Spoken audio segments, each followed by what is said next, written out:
توحید کا عقیدہ اگر متاثر ہوا تو پھر آگے جتنے بھی ہمارے عقائد ہیں اور اعمال ہیں سب خطرے میں، اس لیے کہ عقائد کی بنیاد عقیدہ توحید پر ہے۔ یہ رسالت کا عقیدہ اور یہ آخرت کا عقیدہ، اگر یہ توحید کا عقیدہ نہ ہوتا تو یہ نہ رسالت کا عقیدہ ہوتا اور نہ آخرت کا عقیدہ ہوتا۔ اللہ تبارک و تعالیٰ نے اپنے آخری نبی حضرت محمد رسول اللہ صلی اللہ علیہ وسلم کو بھیجا، پورے نظام کے ساتھ بھیجا، دستور زندگی کے ساتھ بھیجا، ایک ایسی شریعت کے ساتھ بھیجا جو ہمارے لیے ایک لائحہ عمل ہے، جو ہمارے لیے ایک ایسی روشنی ہے جس میں ساری دنیا میں بسنے والے انسانوں کے لیے ایک ایسا دستور ہے اور زندگی کا ایک ایسا راستہ ہے کہ اگر اس پر ہم چلتے اور ہماری عملی زندگی اس کی دعوت بن جاتی تو شاید آج ہمیں ان حالات سے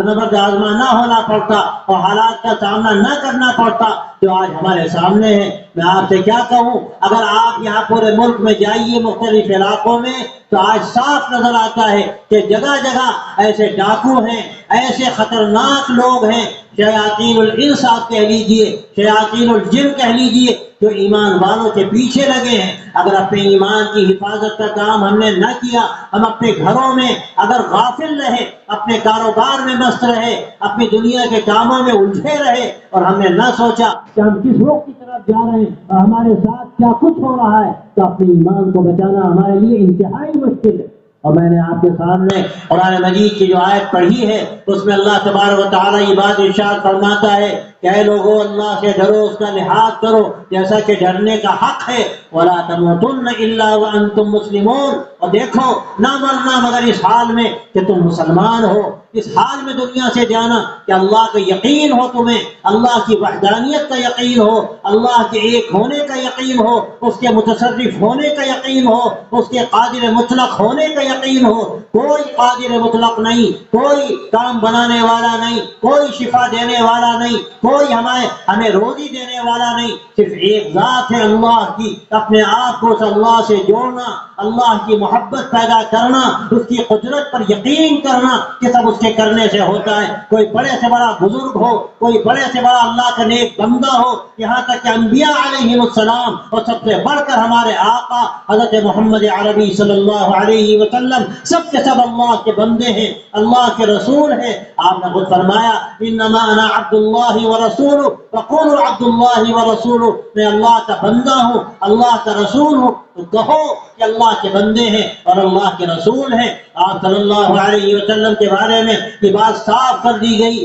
ایسا نہیں ہے کہ آپ جو چاہیں کریں۔ آپ چاہتے تھے کہ حضرت ابو طالب کو ہدایت ملے، لیکن اللہ کا فیصلہ نہیں تھا، ہدایت نہیں ملی، اور اللہ نے قرآن مجید کے اندر بات صاف کر دی کہ وہ ہوگا جو اللہ چاہے گا۔ انک لا تہدی من احببت ولکن اللہ یہدی من یشاء، آپ جس کو چاہیں اس کو ہدایت نہیں دے سکتے، ہدایت دینا اللہ کا کام ہے۔ سب کے سب اللہ کے بندے ہیں، اللہ کے سامنے اپنی پیشانی رگڑنے والے، اپنے آپ کو قربان کرنے والے، سب سے بڑھ کر جو عبدیت میں کامل ہوگا وہ اللہ کا سب سے پسندیدہ بندہ ہے۔ اور حضرت صلی اللہ علیہ وسلم کے بارے میں اکثر عرض کرتا ہوں، سب سے بڑا جو مقام مدح ہے، جو آپ کو اللہ تبارک و تعالیٰ نے آسمانوں پر بلایا اور جنت و دوزخ کی سیر کرائی اور اللہ تبارک و تعالیٰ سے شرف ملاقات اللہ نے آپ کو دیا، لیکن وہاں پر آپ کے لیے جو لفظ استعمال ہوا وہ کون سا لفظ ہے؟ سبحان الذی اسری بعبدہ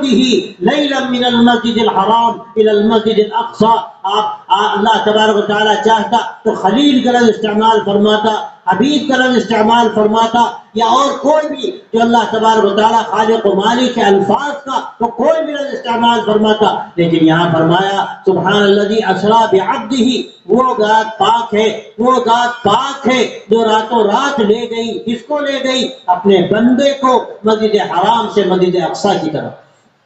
بات صاف کر دی گئی۔ آپ صلی اللہ علیہ وسلم سے بڑھ کر کون ہے؟ بعد خدا بزرگ تو یہ قصہ مختصر، اس میں کوئی شبہ ہے، نہ کوئی آپ سے بڑھ کر پیدا ہوا، نہ قیامت تک پیدا ہوگا۔ آپ فرشتوں کے امام، آپ ملائکہ کے امام، آپ اللہ کے سب سے بڑھ کر محبوب و چہیتے، لیکن اللہ نے صاف کر دیا کہ بندہ بندہ ہے اور رب رب ہے۔ کوئی بھی اگر یہ سمجھتا ہے کہ ہمیں تصرف حاصل ہے یا کسی بزرگ کے بارے میں سمجھا جاتا ہے کہ وہ جو چاہیں گے ہو جائے گا اور وہ تصرف رکھتے ہیں، تو یاد رکھیے یہ مشرکانہ عقیدہ ہے۔ توحید کا عقیدہ سب سے بڑھ کر ہے، اور اسی توحید کے عقیدے پر ہمارے تمام عقائد ہیں۔ اللہ کے نبی، اللہ نے آپ کو بھیجا، اللہ نے آپ کو امام الانبیاء بنایا، اللہ نے آپ کو خاتم النبیین بنایا، اور آپ کی شریعت کو خاتم الشرائع بنایا، اور آپ کی امت کو خاتم الامم بنایا۔ اب کوئی امت نہیں آئے گی۔ کنتم خیر امت اخرجت للناس تأمرون بالمعروف وتنہون عن المنکر وتؤمنون باللہ۔ دروازے ہیں اور دروازوں پر پردے ہیں۔ اب چلنے والا چل رہا ہے، اس کی منزل سامنے ہے۔ اب جانے والے بہت سے ایسے ہوتے ہیں جن میں تجسس ہوتا ہے، کوئی دیکھیں پردے کے پیچھے کیا ہے، کوئی پردہ کھول کے دیکھتا ہے تو اس کو باغ نظر آتا ہے، اس کو سبزہ نظر آتا ہے، پارک نظر آتے ہیں، اور شاید جھولے بھی نظر آتے ہوں۔ وہ سوچتا ہے تھوڑی دیر کے لیے دیکھیں یہاں پر کیا ہے، وہ آگے بڑھتا ہے، اور وہاں ایسا گم ہوتا ہے، وہاں کی سرسبزی میں، وہاں کی شادابی میں، وہاں کی خوبصورت جو مناظر ہیں، اور مناظر میں کہ وہ بڑھتا چلا جاتا ہے، بڑھتا چلا جاتا ہے، یہاں تک کہ وہ جہنم کی بھیک پر پہنچ جاتا ہے۔ اور پھر اس کے بعد اگر وہ واپس آنا چاہے تو واپس آنا اس کے لیے آسان نہیں ہوتا۔